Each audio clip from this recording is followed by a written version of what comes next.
नाज़रीन, सियासी भी थोड़ा मुआशी भी जो इस वक्त सूरत हाल है उसके ऊपर बात करेंगे, क्योंकि मईशत का बराह रास्त सियासत से तो है ही, क्योंकि ज़ाहिर है सियासी अदम इस्तेहकाम होता है तो हम कहते हैं कि मुआशी बहरान आना ही आना है, और सियासत अच्छी हो जाए कि मईशत बेहतर हो जाएगी।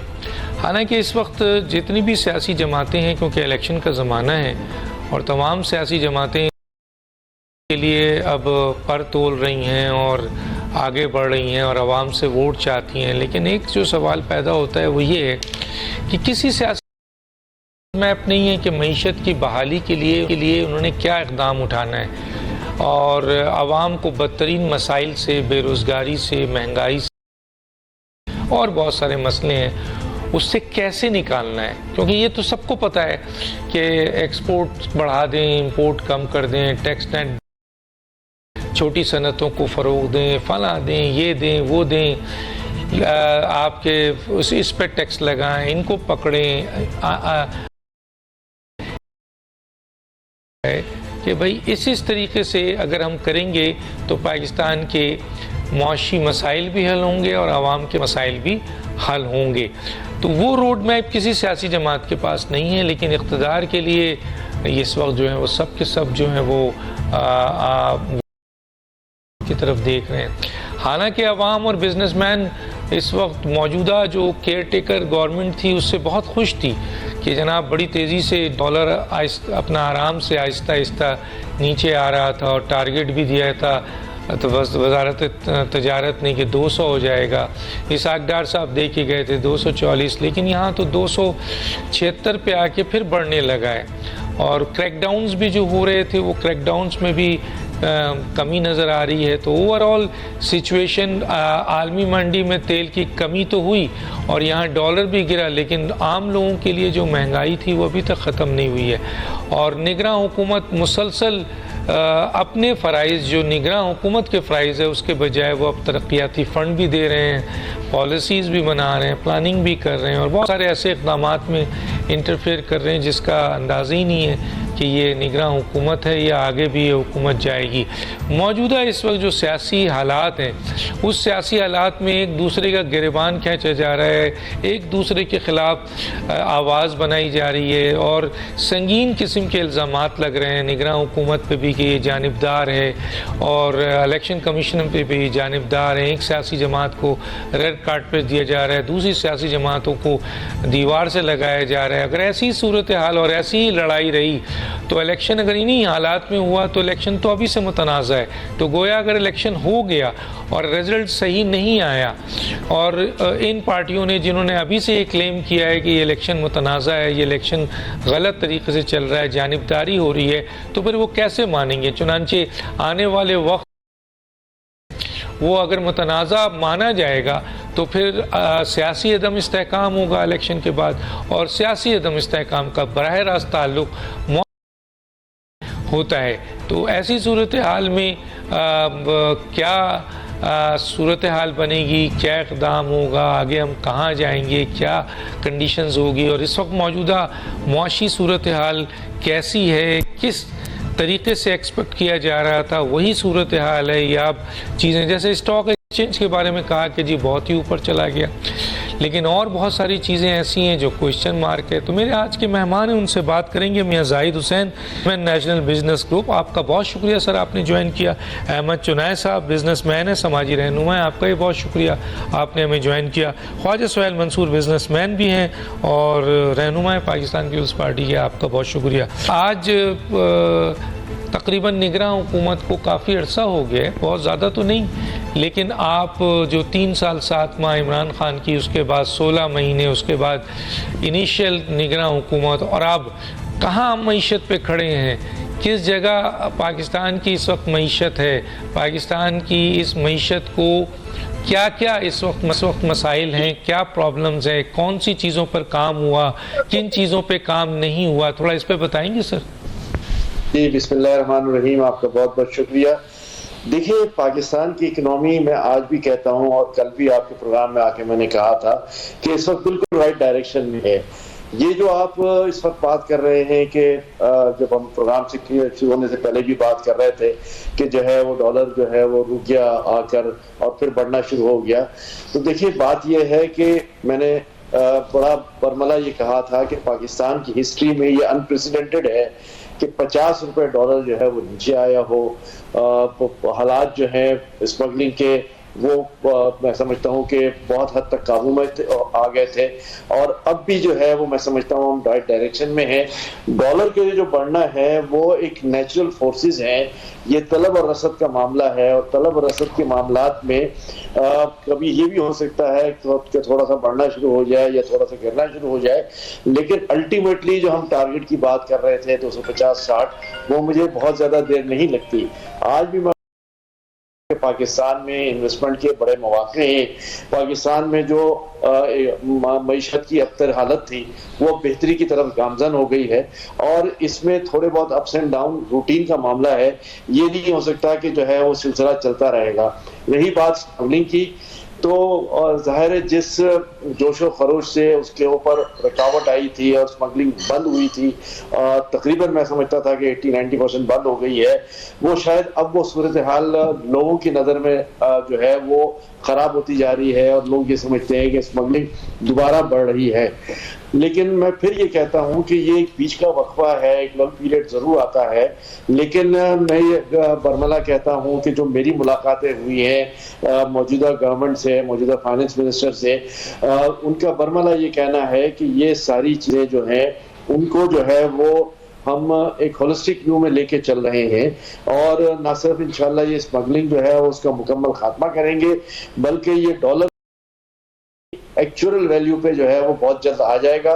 साथ में आपने ये देखा कि जो बेसिक डिस्काउंट रेट है वो उसमें तो कम नहीं हुआ, लेकिन आगे आने वाले वक्तों में वो तेजी से नीचे गिरेगा, क्योंकि इसकी वजूहात हैं। आपने ये देखा कि पाकिस्तान के जो ट्रेजरी बॉन्ड्स हैं उनके जो रेट्स हैं जो कोई नहीं लेता था, और उसकी बहुत बुरी को तकरीबन 50% की इंप्रूवमेंट आई है।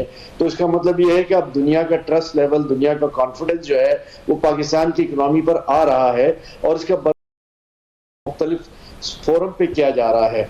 तो जब हम राइट डायरेक्शन में हो तो हम ये नहीं समझ सकते कि रोजाना जो है की बुनियाद पे जो है वो चीजें जो है वो तेजी से, ये थोड़ा सा वक्त लगेगा।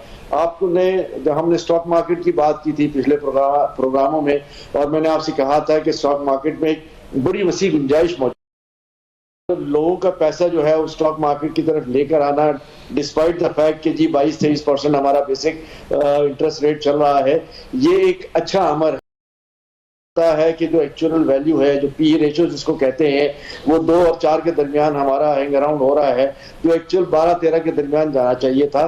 तो इसका मतलब ये है कि आप जो स्टॉक्स की वैल्यूएशंस हैं मुख्तलिफ स्क्रिप्ट्स की, उसमें भी बहुत ज्यादा तेजी देख सकते हैं।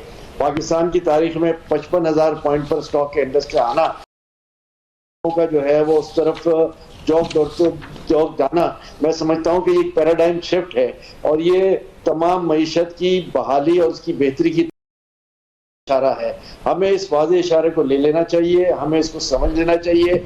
जो रिसेंट गैस प्राइसेस की इंक्रीज हुई है, देखिए उसमें ये कोशिश की पाकिस्तान को एक ही स्लैब में लाया जाए, लेकिन मैं इस फोरम पे ये आपसे कहना चाहूंगा कि इस फोरम पर लाने के लिए वो बात तो बहुत अच्छी लगती है, कहते हैं कि पूरे पाकिस्तान में जो पानी के प्राइसेस हैं वो भी एक उस पर लेकर आ जाए, एक लेवल प्लेइंग फील्ड पे लेकर आ जाए। आज कॉन्स्टिट्यूशनली अगर सिंध के उसकी गैस पे सिंध के इंडस्ट्रियलिस्ट का था, और उनको अगर 1100-1200 में मिल रही थी, जो आपने 2100-2200 में दोबारा उसी लेवल पे पूरी पाकिस्तान, तो मैं समझता हूं कि पानी की कीमत जो दुगनी है यहाँ पर कराची के अंदर, उसको भी आप उसी लेवल पर लेकर आ जाएं तो हमें कोई इशू नहीं है। ये कहना कि जी लेवल पे, तो लेवल प्लेइंग फील्ड का शायद सिंध के इंडस्ट्रियलिस्ट को अब नहीं है कि गैस जो है वो उनको उसी रेट पे मिल रही है और पानी उनको डबल रेट पे मिल रहा है। तो हमें इन देखना चाहिए, जहां हम गवर्नमेंट के अच्छे कामों की तारीफ करते हैं, वहां मैं समझता हूं कि हमारी तवज्जो गवर्नमेंट की इस बात पर भी लेनी चाहिए कि जो हम प्लेइंग फील्ड थी, अब लेवल प्लेइंग फील्ड नहीं रही सिंध की, और सिंध के इंडस्ट्रियलिस्ट डबल रेट में पानी ले रहे हैं, गैस जो है वो पंजाब के रेट पे ले रहे हैं, तो फिर हम ये हमारी आउटपुट जो है वो उनसे ज्यादा महंगी हो जाती है और हम कम्पिटिटिव नहीं रहते।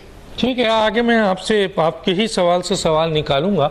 जी जाहिर साहब, मेरा जो सवाल है वो ये है कि इस वक्त जो मौजूदा सूरत हाल है पाकिस्तान की मईशत, क्या आप समझते हैं कि निगरानी से कौन सी चीज़ें बेहतर हुई और कौन सी चीज़ों पे काम अभी नहीं हुआ, और हम माशी तौर पर अभी कहाँ खड़े हैं? और हालात शुरू में थोड़ी बेहतरी की तरफ नज़र आ रहे थे, क्या आप समझते हैं वो तसलसल है अभी या रुक गया है? जी, मेरे ख्याल में जो इस वक्त है पहले से कदरे बेहतर है। वो इस तरह से कि अगर हम महंगाई की सूरत हाल देखें तो 38% महंगाई हो गई थी, इन्फ्लेशन, और आगे जाके एक सर्ज इसमें आ सकता है। ये जो 193% गैस की कीमतें बढ़ी हैं उसकी वजह से महंगाई, लेकिन अल्टीमेटली ये फिर आगे जाके महंगाई भी कम होने की तवक्कुआत है। इसी तरीके से आपने देखा कि हमने ये डॉलर को थोड़ा सा कंटेन करने की एडमिनिस्ट्रेटिव तरीकों से, तो डॉलर भी कुछ कम हुआ, फिर अब थोड़ा सा बढ़ा भी है। लेकिन इसमें जो फंडामेंटल्स हैं उसमें भी थोड़े मिक्स सिग्नल्स हैं। मिक्स सिग्नल इस तरीके से हैं कि अभी हमारी जो एक्सपोर्ट्स हैं वो अक्टूबर में बढ़ी हैं। पिछले 12 महीने मुसलसल कम हो रही थी, फिर अक्टूबर में हमारी एक्सपोर्ट्स भी, रेमिटेंस भी बढ़ी है। तो ये अगर कंटिन्यूटी रहती है कि रेमिटेंस भी बढ़ती रहे और एक्सपोर्ट्स भी इसी तरह थोड़ी थोड़ी करके अगर बढ़ती रहे, तो एक्चुअली जो था कि पिछले साल 55 अरब डॉलर की हमारी टोटल इनकम थी दोनों चीजों को मिला के, इस साल हम एक्सपेक्ट कर रहे थे कि ये 50 अरब डॉलर हो गई, यानी 5 अरब डॉलर और कम हो जाएंगे। अब अगर इसी तरीके से थोड़ी सी हमारी एक्सपोर्ट बढ़ जाए, थोड़ी इंपोर्ट थोड़ी फॉरेन रेमिटेंस बढ़ जाए और इंपोर्ट थोड़ी कम हो जाए, जो कि इस इंपोर्ट भी कम हुई है, और हमारा फिर इंपोर्ट का बिल जो है वो पेट्रोलियम की वजह से भी कम हुआ है। तो इस तरह से फिर मिक्स सिग्नल्स हैं। अभी हम ये समझ वो बुराई की तरफ नहीं जा रहे, बल्कि बेहतरी की तरफ जा रहे हैं। फिर स्टॉक मार्केट भी आप देख लें, वो काफी बेहतर हुई है। फिर SIFC के भी हैं, अगले महीने से कुछ ना कुछ उसके टेंजिबल रिजल्ट्स आने शुरू हो जाएंगे। सिमिलरली हम अपना जो एयरपोर्ट है इस्लामाबाद का, उसको प्राइवेटाइज करने जा रहे हैं, और नवंबर में ही हम सुन रहे हैं कि प्राइवेटाइज हो जाएगी। तो जो IMF के लिहाज से तो अब हम फिट हो गए हैं कि यानी IMF से तो हमें, मेरा ख्याल है कि हमने अपने आप को उसका साबित कर दिया है कि हम रहे हैं। IMF की 2-3 बातें और हैं जो स्ट्रक्चरल चेंजेस मांगती हैं। वो यही है कि हम ये सारे इदारे जो हैं, जो लॉस मेकिंग इदारे हैं, अरब रुपए सालाना लॉस करते हैं, इनको हम प्राइवेटाइज करते हैं। बिजली के शोबे को हम सही कर लें। तो ये बड़ी बड़ी चीजें हैं, अगर इनको हम ठीक कर ले तो फिर पाकिस्तान तरक्की की तरफ भी गामजन हो जाएगा। लेकिन फिलहाल अगर हम देखें तो थोड़ी बहुत 19-20 बेहतरी की शक्ल हमें नजर आ रही है। IMF मुज़ाकरात भी और मुआहदे भी, उम्मीद की जा रही थी कि डॉलर जो है वो और नीचे आएगा, जो कि अब वापस तेजी से ऊपर चला गया है। एक कि IMF से मुज़ाकरात के बाद जो है वो आपके जो आपकी जो दुनिया में रेटिंग थी उसमें बेहतरी आएगी। वो भी दर्जा बंदी जो है उसमें आलमी दर्जा बंदी कोई बेहतरी नहीं आई है। अच्छा, IMF ने एक शर्त, 3 बिलियन डॉलर उन्होंने देना है PDM, और उसके बाद और अगली हुकूमत को वो देंगे। इसके साथ साथ आपके बिजली तफसील, तकसीम, नुकसानात और नाअहली, करप्शन का मलबा आवाम पे तो गिर रहा है, लेकिन उसका फ़ायदा आवाम को तो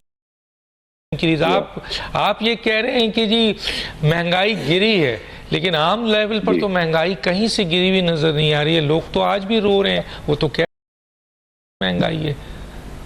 हालांकि आलमी मंडी में तेल की कीमत कम हुई है।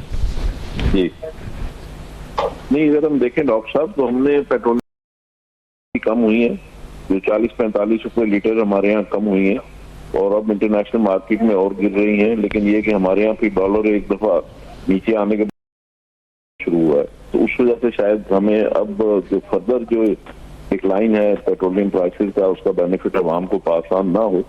लेकिन फिगर बता रहे हैं आई है, जबकि पहले 38% थी। सर ये कहाँ की फिगर है सर, ये 26%?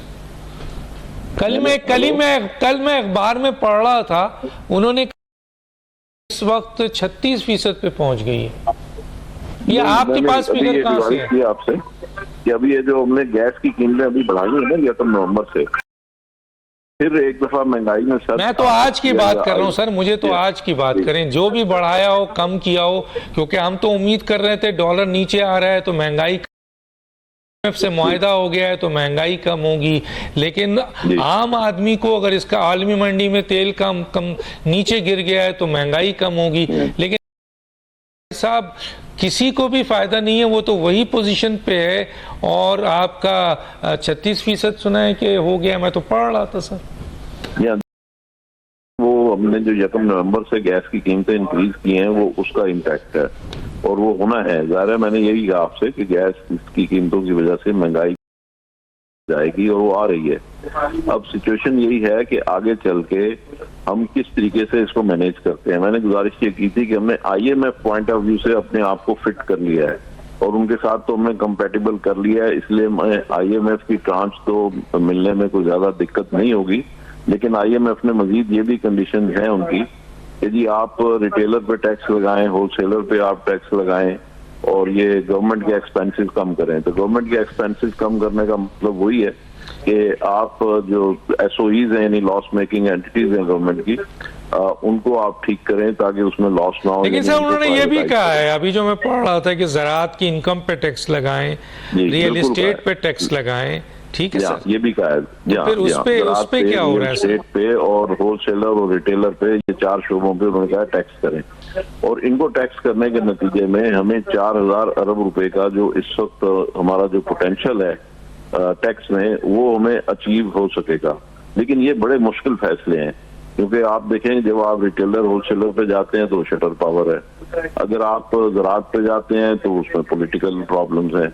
तो यही सारे मसाइल हैं कि जिनको मौजूदा गवर्नमेंट को पॉलिटिकल इश्यूज से क्या मतलब सर? क्या आप समझते हैं ये गवर्नमेंट भी किसी की बी टीम है? पॉलिटिकल मसला तो है ना। देखें, लोग अगर सड़कों पे आएंगे तो ये हुकूमत क्या कर पाएगी। इसलिए जो मैं आपको एक और चीज बताने जा रहा हूँ अभी, तो लोग सड़कों पे क्यों आएंगे सर?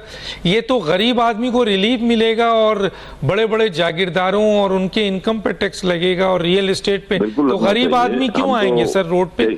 हम नहीं, आप शटर पावर की जो मैं बात कर रहा हूँ आपसे, नहीं मैं उसको छोड़ के, मैं उसकी छोड़ के बात कर रहा हूँ, परचून रिटेलर को छोड़ के मैं तो ज़राअत की इनकम पे आ रहा हूँ, रियल एस्टेट पे आ रहा हूँ। और तो वो सूबों को, और आज भी सूबों में भी निगरां हुकूमत है, कोई सियासी हुकूमत तो नहीं है जो कहा जाता है 18वीं। देखिए उसमें सियासी एडवांटेज लेने की कोशिश करेंगे जब गवर्नमेंट इस साइड पे आएगी।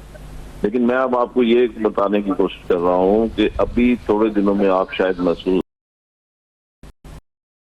इकोनॉमी जो है इलेक्शन से पहले होगा। चार्टर ऑफ इकोनॉमी होने का मतलब ये होगा कि तमाम पार्टियां कौन करेगा sir charter of economy? Charter of economy वही लोग करेंगे जो करवाते हैं हमेशा। मतलब किससे करेंगे? नतीजे में किससे करेंगे? सारी पार्टियां। सियासी माहौल तो बन नहीं रहा है सर, मुफाहमत तो हो नहीं रही है सर, इनमें एक दूसरे पे इल्जामात लग रहे हैं, उनको रेड कारपेट दिया जा रहा है, उनको दीवार से लगाया जा रहा है। बी टीम बनी हुई है निगरां हुकूमत, इलेक्शन कमीशन बी टीम बन चुकी है, किसी को प्लेइंग फील्ड नहीं मिल रहा है, लिविंग प्लेइंग फील्ड नहीं मिल रहा है, और आप कह रहे हैं कि सर ये बैठ कर चार्टर ऑफ इकोनॉमी साइन करेंगे। जी, अभी बहुत सारी चीजें जो है अनक्लियर हैं, लेकिन ये जो 8 फरवरी को इलेक्शन की तारीख का ऐलान हो चुका है, अब आप ये देखेंगे अगले थोड़े दिनों में PIA भी प्राइवेटाइज होगी और भी कुछ इदारे। मुझे चार्टर ऑफ इकोनॉमी पे पता है सर, ये तो मुझे पता है कि ये निगरां हुकूमत करेगी, निगरां हुकूमत ये काम कर रही है। 12-13 पार्टियां जो हैं, 12-13 पार्टियां PDM की शक्ल में पहले इकट्ठे हुकूमत में थी। वो तो सिर्फ इमरान खान के लिए थी, इख्तिदार के लिए थी ना सर, वहाँ मफाद उनका था, यहाँ तो उनके मफाद नहीं है। क्या आप समझती हैं कि मईशत की मिसाक में जब ज़राअत पे इनकम टैक्स लगाने की बात होगी या आपके रियल एस्टेट पे होगी, तो ये सियासी जमातें और क्रैकडाउन्स की बात की जाएगी उन माफियाज के जिनके पैसों से ये इलेक्शन लड़ते हैं बड़ी बड़ी पार्टियों वाले, तो वो एक साथ बैठेंगे सर? बिल्कुल बैठेंगे। आप देखेंगे कि थोड़े दिनों में डंडा चलेगा, डंडा चलेगा। जी जी, आप देखेंगे कि इसमें डंडा चलेगा या जो भी होगा, लेकिन ये नागजीर जरूरत है। मैं इसलिए कह रहा हूँ कि हम बॉटम टच कर चुके हैं, अब इसके नीचे जाने की हमारे पास गुंजाइश नहीं है। लंबे तललों की ऊपर IMF की जो कंडीशन है, देखे ना, एक तरफ आपका दिवालियापन नजर आ रहा है, एक तरफ IMF आपको कैरेट दे रहा है कि भाई ठीक है ये कैरेट है, लेकिन आपने ये काम करने हैं, वो काम करने हमारी जरूरत है। तो हम ये सारी जो टैक्स की मैं बात करता हूँ हमेशा आपसे, तो ये टैक्स भी लगने जा रहे हैं, ये इसके ऊपर, ज़राअत के ऊपर भी, होलसेलर, रिटेलर और बिल्डर्स के ऊपर, प्रॉपर्टी पे, ये सब टैक्स लगने जा रहे हैं, और उससे हमारा जो टैक्स का रेवेन्यू का जो इशू है वो भी हल होगा इंशाल्लाह। अभी मैं पूछूंगा सर आपसे, 10 लाख अफराद को उन्होंने फाइंड आउट किया है, टैक्स नेट पे लाना चाहते हैं 10 लाख अफराद को। मैं आपसे आगे चल के पूछूंगा, मैं जरा से मंसूर साहब का भी राय ले लूं, क्योंकि ये सियासी भी हैं और बिजनेसमैन भी हैं, क्या कहते हैं सर? सर देखें, पहले तो डॉक्टर साहब आपका शुक्रिया कि आपने एक अच्छा टॉपिक लिया है आज, और आज की ज़रूरत भी है ये। मैं समझता हूँ कि चाहे केयर टेकर हुकूमत हो, चाहे परमानेंट हुकूमत हो, जो भी आए, इलेक्ट होकर आए, कि हम लॉन्ग टर्म पॉलिसी पे जाए। मैं एज ए बिजनेसमैन अगर बात करता हूँ तो मुझे ये नहीं पता कि कल के बजट में जो आ रहा हूँ वो कहाँ जाएगी, क्योंकि यहाँ तो कोई थिंक टैंक है नहीं, कोई ग्राउंड के ऊपर 10 साल या 20 साल की पॉलिसी नहीं है। रात को मैं सोता हूँ, सुबह मैं उठता हूँ, मैं लीडर हूँ, मैं चेयरमैन हूँ अपनी पार्टी का, मैं एक चीज़ मुंह से निकालता हूँ, वो सही हो या गलत हो। डॉलर को पिछले दौर में जिस तरीके से इमरान खान साहब का दौर को मैं ये कहता हूँ कि वो मुल्क का एक स्याह तरीन दौर था, एज ए इंडस्ट्रियलिस्ट बात करता हूँ। वो स्याह तरीन दौर इस तरह था क्योंकि उनको ये नहीं पता था कि ग्राउंड की रियलिटी क्या है। वो शाम को बैठते थे, उनको 4 लोग आके बताते थे कि साहब इस तरह से हो जाएगा, और वो उसके ऊपर सुबह इम्प्लीमेंट कर देते। 3.5 साल जो इस मुल्क की मईशत की तारीख में नहीं लिखी जा सकती। लोग कहते हैं मैं ईमानदार आदमी थे, मैं मानता हूँ ईमानदार आदमी थे, लेकिन बात यह है कि ईमानदारी मुल्क नहीं चलाती, मुल्क जो है वो इकोनॉमिस्ट चलाते हैं। आप तो शहबाज शरीफ ने क्या कर दिया? 85 की काबीना, 11 सियासी जमातें, पीछे मियां नवाज शरीफ साहब लंदन से सपोर्ट कर रहे थे, तो खुद आसिफ जरदारी ने कहा कि ये तो फेल हुकूमत थी। तो आप जब वो, अगर चले इमरान का तो बहुत तबाही हुई, लेकिन 16 महीने काम हो गया। खुद आपके अपने लीडर ये कह रहे हैं पड़ी हुई हो और उसके 16 तो मफाद हुई ना। आपको यहाँ पर देखें, एक कांस्टेंट पॉलिसी चाहिए, एक थिंक टैंक चाहिए। जिस तरह आप JIT बनाते हैं, बिजनेसमैन भी होता है, FIA भी होती है, पूरे मुल्क का इन्वेस्टमेंट फैसिलिटेशन काउंसिल बना तो दिया है सर, बना दिया। लेकिन बात यह है कि देखें, अब मैं इस जगह के ऊपर जाने लगता है, या एक वजीर जाने लगता है, या एक सियासी आदमी जाने लगता है, तो उसकी हैसियत ऐसे ही होती है जैसे वो एक अफसर को कोई बात बोले तो यहाँ से सुनता है, यहाँ से निकाल।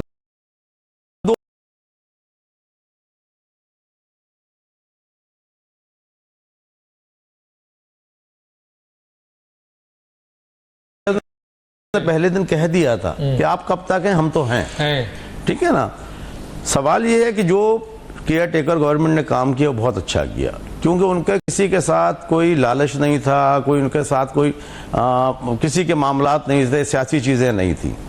ये सारी चीजें देखें होनी चाहिए, और इसी तरह की गवर्नमेंट लाने वाले भी लेकर आए तो उसको इतना पावरफुल लाएं कि वो ब्लैकमेल ना हो, और फिर उसके ऊपर लागू करें। लाएंगे वो साहब, मैं अवाम की बात कर रहा हूँ, वो लाए, इलेक्टेड हो, वो सिलेक्टेड हो। आप समझते हैं इलेक्शन होगा, इलेक्टेड अभी से सर मुतनाज़ा। देखिए, अगर अब इलेक्शन नहीं होगा तो फिर सर देखें, ये तो हमारे आप लोगों ने किया है सर। हमारे पास देखें मुतनाज़ा, तो मैं अगर ये समझूं कि अगर कोई ये कहे कि ये हल्फिया, नहीं मानूंगा।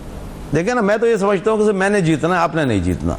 हम आवाम के ऊपर नहीं भरोसा करते। हमारे पास तो एक दिमाग में एक चीज बन चुकी है कि कोई लाएगा, कोई सेलेक्टेड होगा, कोई इलेक्टेड होगा, और 76 साल से आप देख रहे हैं यही हो रहा है।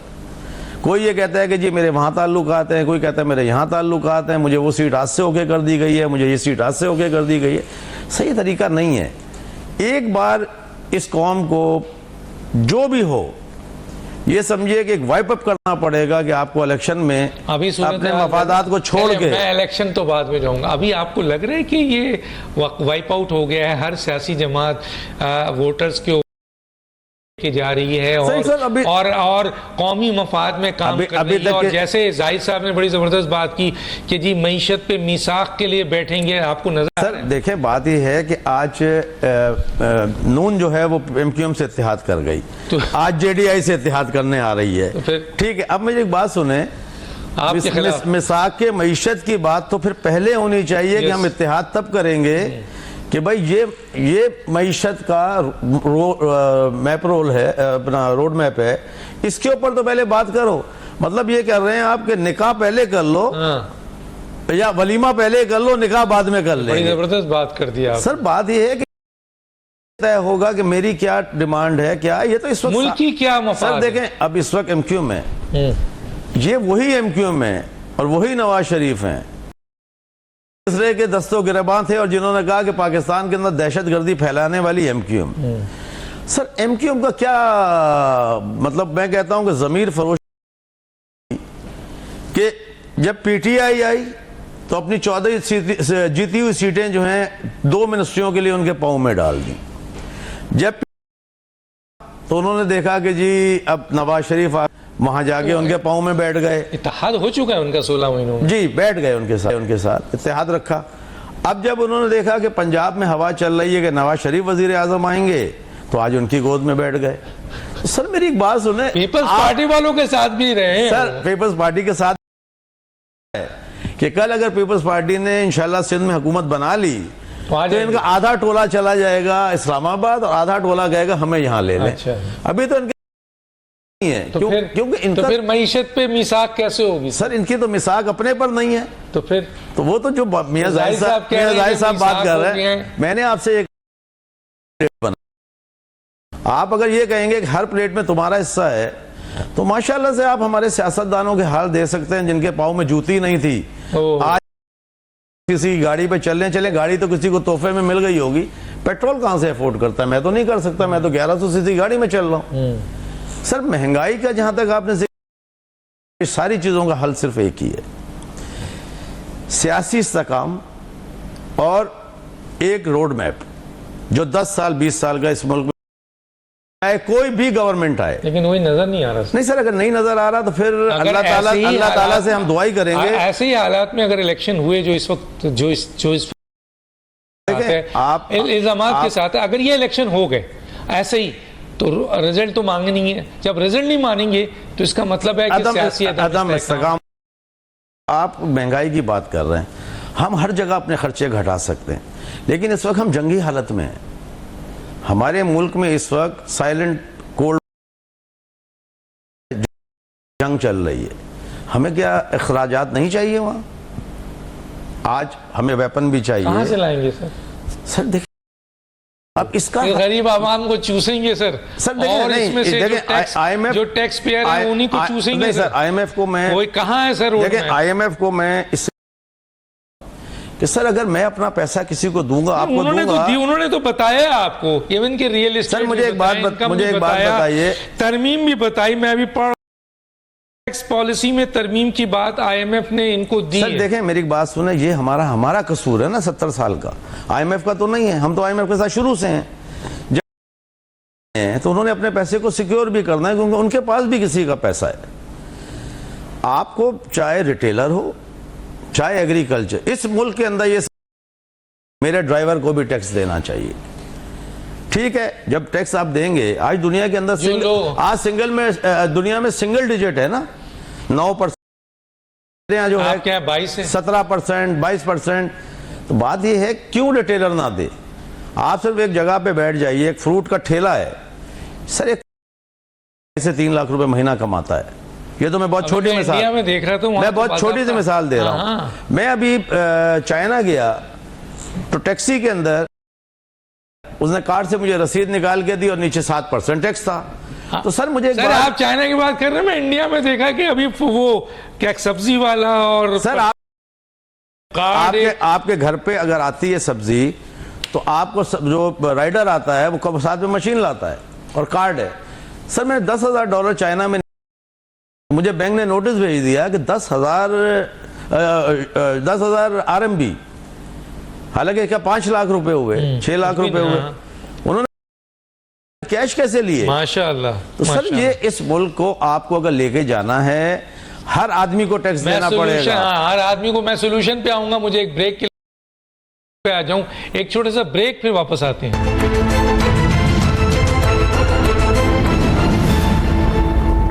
अहमद चुनाई साहब, आपकी तरफ आता हूँ। ये बताइए अहमद शाह साहब, स्पेशल इन्वेस्टमेंट फैसिलिटेशन काउंसिल, आपने उसकी बात की थी, आवाम तक पहुंचाया, और ये भी पता चला कि इनिशियली जो है वो $50 बिलियन जो है वो 5 साल में इन्वेस्ट होंगे ज़राअत पे, और SMOU साइन हो चुका है, और तकरीबन इस सिलसिले में $100 बिलियन आएंगे, जिसमें ITs भी है, मादनियात भी है, ज़राअत भी है, और बहुत सारी चीज़ें।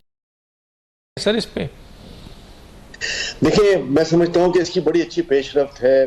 पिछले हफ्ते इसका रोड शो हुआ है दुबई के अंदर, और वहां पर लातादाद हैं, उन्होंने अपना इंटरेस्ट शो किया है, MOU साइन करने की बातें की हैं, और अगले हफ्ते उनका एक डेलीगेशन भी यहाँ पाकिस्तान आ रहा है। फिर यहाँ पर भी बहुत सारी हैं जहाँ पर SIFC को जो है वो एडवर्टाइज किया जा रहा है, मार्केट किया जा रहा है। SIFC की खास बात यह है कि न सिर्फ ये फॉरेन इन्वेस्टर्स के लिए, लोकल इन्वेस्टर्स के लिए भी एक बहुत बड़ा प्लेटफॉर्म बन रहा है, और इस प्लेटफॉर्म के दूररस नताइज हैं। मैं समझता हूं कि शॉर्ट टर्म भी जो है वो बहुत अच्छी इसकी जो है वल्नरेबिलिटी है, और लॉन्ग टर्म भी जो है वो मैं समझता हूं कि बहुत अच्छा प्रोस्पेक्ट है। इसको मैं समझता हूं कि जो लॉन्चिंग पैड है वो अब आ चुका, लोगों ने जमीनें लेनी शुरू कर दी है, फॉरेन कोलैबोरेशन के साथ भी, लोकल कोलैबोरेशन के साथ भी, और इस पर काम हो रहा है। अगर ये काम सही तरीके से तो 2-3 साल के अंदर पाकिस्तान न सिर्फ खुद कफील हो जाएगा ज़राअत के शोबे में, हमें कोई इंपोर्ट करने की जरूरत नहीं पड़ेगी। जो आज हम कभी व्हीट इंपोर्ट कर लेते हैं, कभी हम शुगर इंपोर्ट कर, ये सारी चीजें हमारी लोकल प्रोडक्शन में भी आ जाएगी। पाकिस्तान की इंपोर्ट्स पे एक बहुत हद तक बोझ कम पड़ जाएगा, बल्कि ये तमाम जो प्रोडक्ट्स है वो आगे जाएंगी। आज एक और बड़ी खुशाइन बात यह है कि global commodity trading platform Pakistan mercantile exchange के प्लेटफॉर्म है, और ये वो प्लेटफॉर्म है जो पाकिस्तानी नॉन एक्सपोर्टर्स हैं उनको एक बहुत बड़ा प्लेटफॉर्म फराहम करेगा कमोडिटी एक्सपोर्ट्स का, चाहे वो एग्रीकल्चर प्रोडक्ट हो, चाहे, और ये वो पोटेंशियल है पाकिस्तान का जो अब तक अनटैप था। तो मैं समझता हूं कि SIFC और उसके बाद GCTP का एक कॉन्सेप्ट, ये दोनों मिलकर तरक्की में एक बहुत बड़ा किरदार अदा करेंगे। मैं जाती तौर पे ये समझता हूं, और मैं इतना वाइब्रेंट हूं कि मैंने कभी पिछले 25 साल में अपने कारोबारी दौर में प्रोग्रेस हकीकी मानों में नहीं देखी। बातें बहुत की जाती हैं, कहा जाता है ये हो जाएगा वो हो जाएगा, लेकिन उस पर अमल नहीं होता।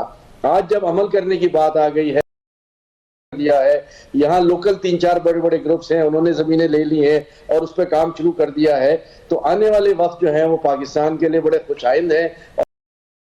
गवर्नमेंट आई, SIFC का मैंडेट अपनी जगह चलता रहेगा। आपने हमारे प्रोग्राम में आपने एक बड़ी जबरदस्त बात की थी। आपने कहा बिजनेसमैन अब इलेक्शन, तो यहाँ तो इलेक्शन की डेट आ गई है, और आप कह रहे थे बिजनेसमैन को खौफ है कि अगर यही सियासी जमातें आ गई जो कि पाकिस्तान में माजी में, ये सारा प्रोग्राम, वो कहते हैं ना, एक जुमला आजकल बड़ा चला हुआ, बड़ा लहजा पश्तून का है कि प्रोग्राम का क्या हुआ। उन्होंने कहा जी प्रोग्राम तो बढ़ गया। तो सर ये इलेक्शन के पास तो प्रोग्राम बढ़ जाएगा। बात यह है कि इलेक्शन हमारी एक आईनी रिक्वायरमेंट है। मेरी के मामलात अच्छे चल रहे हैं, इसमें कोई रुकावट नहीं है, लेकिन जहां आईनी सर आइन पाकिस्तान के लिए बनाया गया है, वहां या नहीं। अगर आप ये देख रहे हैं कि वही चेहरे, वही सियासतदान अगर दोबारा आ जाएं जो अभी 16 महीने में थे, वही आएंगे, जो 3 साल 7 माह वाले थे वो आएंगे, और पाकिस्तान की मौशी तबाही हम आगे देख रहे हैं, तो फिर हम ये बताइए कि आईनी ज़रूरत ज़रूर है। आईनी ज़रूरत तो ये भी है कि जी मईशत के साथ क्या होना चाहिए। आईनी ज़रूरत तो 8 से लेकर 28 तक फंडामेंटल राइट्स है, उसकी कोई फिक्र नहीं करता। इलेक्शन एक कराना है, वो आप आइन की बात कर लेते हैं, बाकी और भी तो आइनी जिम्मेदारी है सर। आइन में ये कहा गया है, आर्टिकल 5 में पाकिस्तान की बात की गई है, तो सर कौमी मफाद के ऊपर तो कुछ होता नहीं है।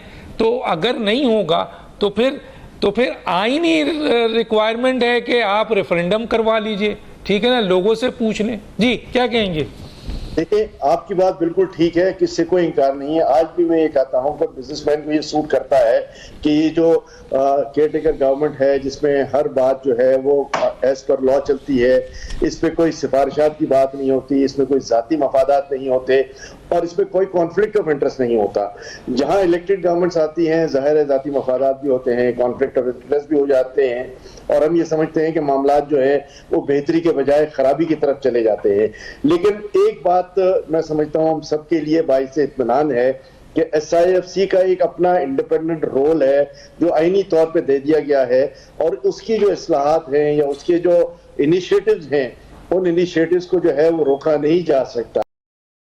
जगह पे चलते रहेंगे और सियासतदान अपनी सियासत करते हैं। आखिरी सवाल, आखिरी बात मैं कहते हुए जाहिद साहब की तरफ जाऊंगा, क्या यह मुमकिन है जो हाल है, जो एक दूसरे गिरेबान और माजी को एक्सपोज कर रहे हैं और इत्तेहाद भी शुरू हो गया है मफाद के लिए, ये मीसाक़े मईशत पर एक साथ बैठ सकते हैं? बस एक लाइन जवाब सर। जी अहमद चुनाय साहब आपसे पूछा है, क्या ये मीसाक़े मईशत पे बैठ सकते हैं सर?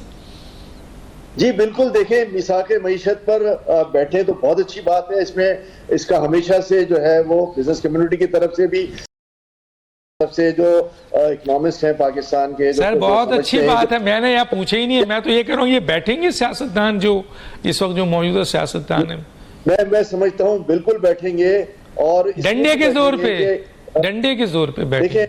दौर की बात नहीं है। दो बातें बड़ी इसमें अहम है, ये साहब समझ लें कि हम तजर्बात जमहूरियत के देखे हैं, मुख्तलिफ इलेक्शंस देखे हैं, मुख्तलिफ हुकूमतों का आना है। अब सोशल मीडिया इतना वाइब्रेंट है कि ये बात मुमकिन नहीं रही।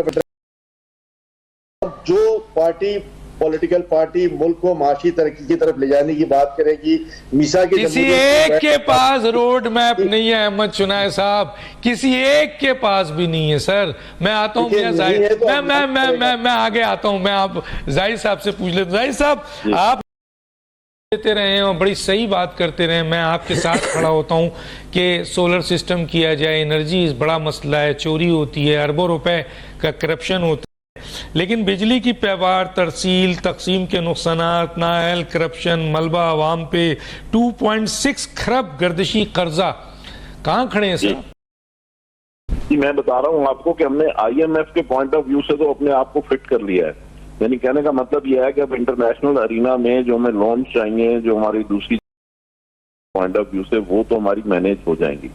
लेकिन जहां तक आवाम को रिलीफ देने का ताल्लुक है, क्योंकि देखें हमने बिजली की कीमत बढ़ा ली, हमने पेट्रोलियम लेवी 60 रुपीज % बढ़ा दी, तो IMF के पॉइंट ऑफ व्यू से या इंटरनेशनल हमें लोन एजेंसीज के पॉइंट ऑफ व्यू से तो हम फिट हो गए, वो चीजें हमारी ठीक हो गई हैं और उससे हमारा सर्कुलर डेट भी खत्म हो जाएगा या कंट्रोल हो जाएगा। लेकिन अब बात यह है कि हमने अवाम को रिलीफ कैसे देना है। तो अवाम को रिलीफ देना उस वक्त तक मुमकिन नहीं होगा जब तक हम ये बिजली की लॉसेस खत्म नहीं करेंगे।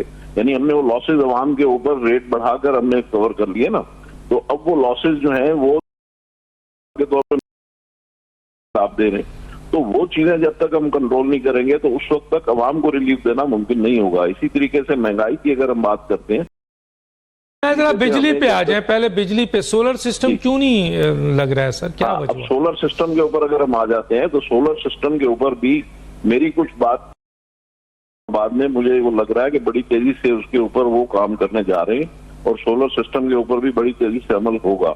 इसी तरीके से हम इंपोर्ट सब्स्टिट्यूशन के ऊपर भी मुझे लग रहा है कि बहुत जल्दी इसमें काम होने जा रहा है, और ये सारे काम होने इलेक्शन से पहले। और जो भी इलेक्शन में मैं आपको इत्तला दे रहा हूँ कि जो भी इसमें चार्टर ऑफ इकोनॉमी में रखना अंदाजी करेगा, चाहे वो कोई भी पार्टी हो, तो फिर उसके लिए मुश्किल हो जाएगा। जरूरत इस चीज की है, हम भी ये समझते हैं एज बिजनेस कम्युनिटी और लोग भी ये समझते हैं कि अगर अवाम को रिलीफ देना है तो चार्टर ऑफ इकोनॉमी करना पड़ेगा। और चार्टर ऑफ इकोनॉमी जो है वो आपस में लड़ाई झगड़े करके, बेशक आप लड़ाई झगड़े सियासी तौर पे जितने इकोनॉमिक एजेंडे के ऊपर इकट्ठे होना होगा और उसके नतीजे में ही आपकी चोरा चकारी भी खत्म होगी, बिजली के मामलात भी आपके दुरुस्त होंगे, ठीक होगा, आपकी डॉक्यूमेंटेशन भी होगी। डॉक्यूमेंटेशन में हम ये देखें कि अभी 4000 अरब रुपया जो हमारा इकोनॉमी में घूमता है ब्लैक मनी, उसकी वजह से महंगाई होती है। इकोनॉमी पे चले जाएंगे तो उसके नतीजे में ये 4000 अरब रुपया मार्केट में नहीं घूमेगा, बल्कि ये एक सिस्टम के तहत आएगा। तो ये जो होर्डिंग होती है, ब्लैक मार्केटिंग होती है, तरीका है, और वो तरीका यही है कि आप इकोनॉमी को 100% डॉक्यूमेंटेड कर दें। ये जो नॉन फाइलर वाला सिस्टम है इसको बंद कर दें। चीजें आप बंद करेंगे, हर चीज सिस्टम में आएगी। और ये सारे काम करने के लिए जो भी मैंने आपको गिनवाए हैं, इसी को करने के लिए चार्टर ऑफ इकोनॉमी आपको करना होगा। जो है वो मेरे पॉइंट ऑफ व्यू से वो अब बिल्कुल इलेक्शन से पहले होगा। अच्छा सर, एक बात, चले ये तो आपने कर दिया, ये आप चलेगा तो होगा, वरना तो नहीं होता। मुझे सिर्फ आखिरी, मैं अभी इनके ऊपर जा रहा हूँ, टाइम खत्म हो रहा है। मैं अभी देख रहा था सर, हमारे पड़ोस में भारत में जो है वो सब्जी फरोश, केला फरोश, पता नहीं क्या क्या फल फरोश, वो सब कार्ड के जरिए खरीद रहे थे और वो आपके बाज़ाब्ता उस पे एक मोनोग्राम था जिसके जरिए कुछ हो रहा था। तो सर ये तो ये वो तो यहाँ पहुंच गए हैं सर।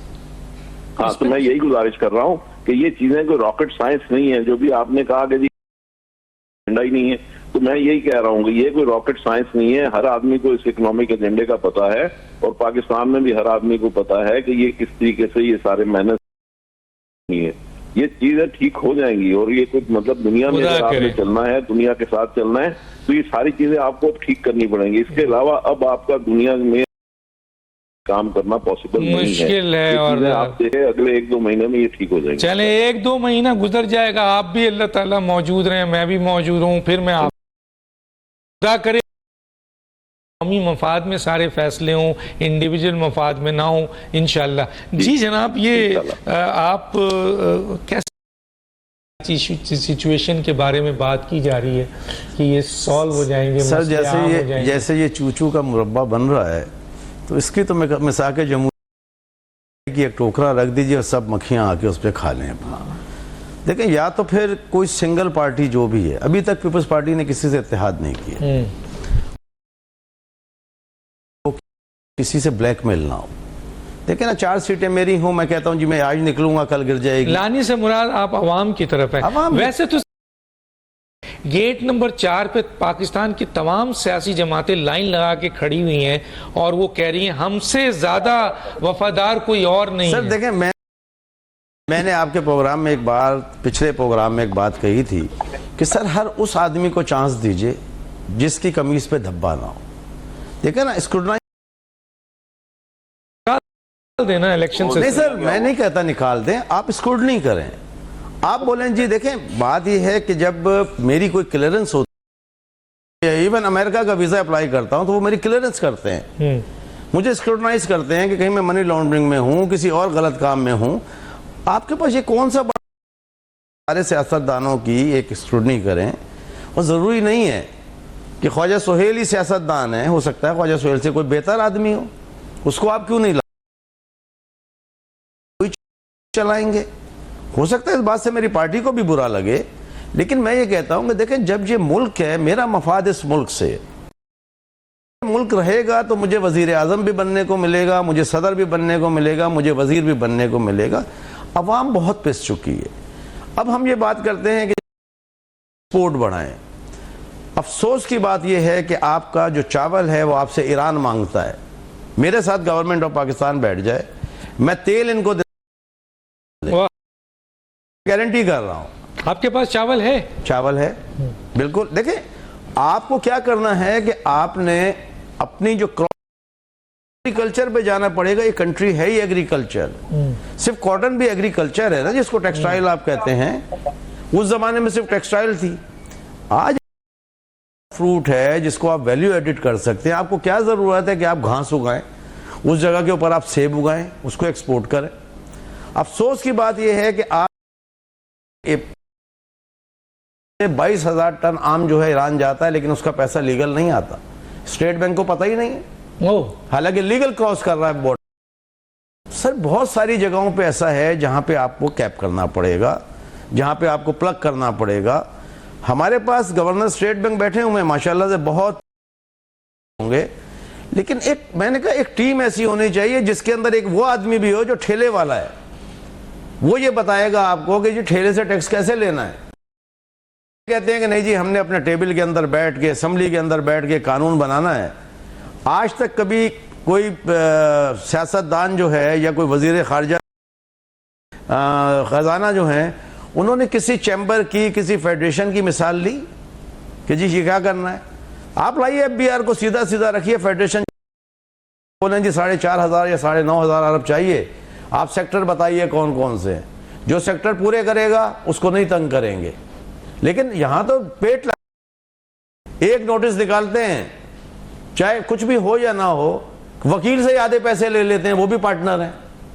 बुरा मनाएंगे मेरे दोस्त, लेकिन जो आपको जाना पड़ेगा इस हकीकत के ऊपर कि आपको FBR को भी एक इदारा बनाना पड़ेगा, पब्लिक दोस्त इदारा। हर आदमी ये कहता है जी उसका फॉर्म बहुत मुश्किल है, कि आप 100 रुपए अगर कमा रहे हैं और आपने अगले साल 20 रुपए नुकसान कर दिया, वो कहते हैं नुकसान का कॉन्सेप्ट नहीं है। तो ये सूद तो नहीं है कि हर वक्त मिलेगा।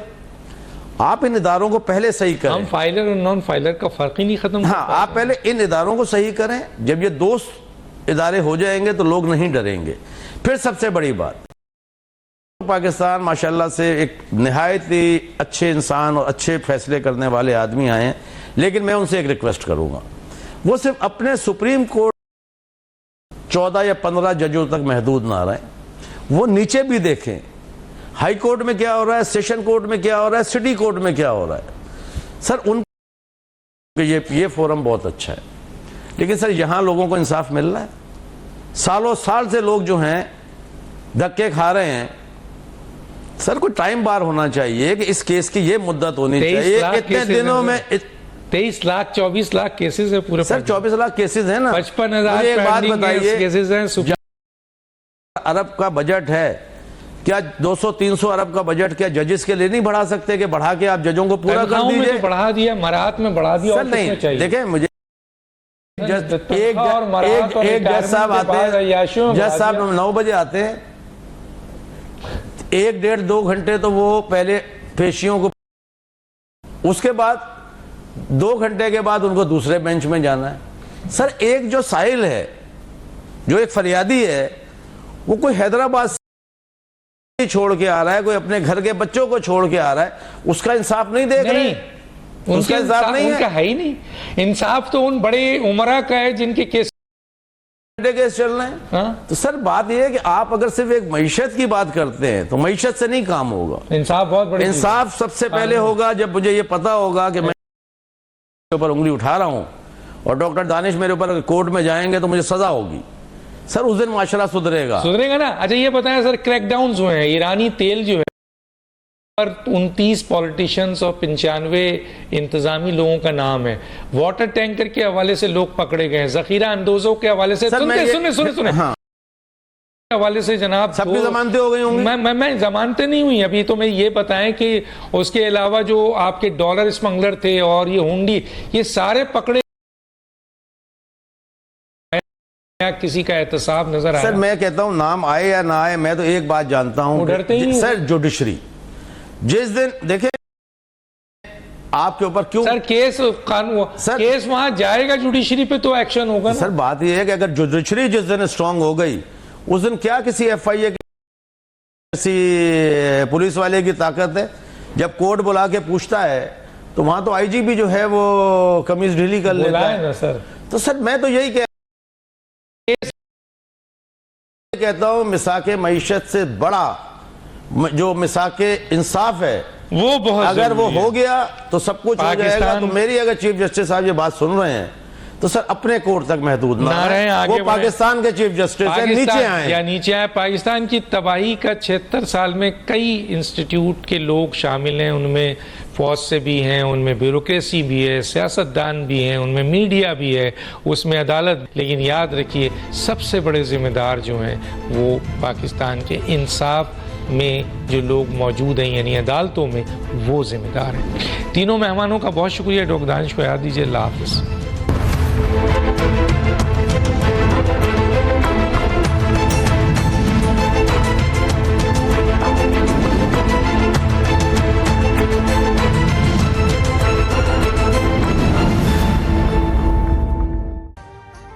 अभी सब्सक्राइब करें ताकि कोई खबर रह न जाए।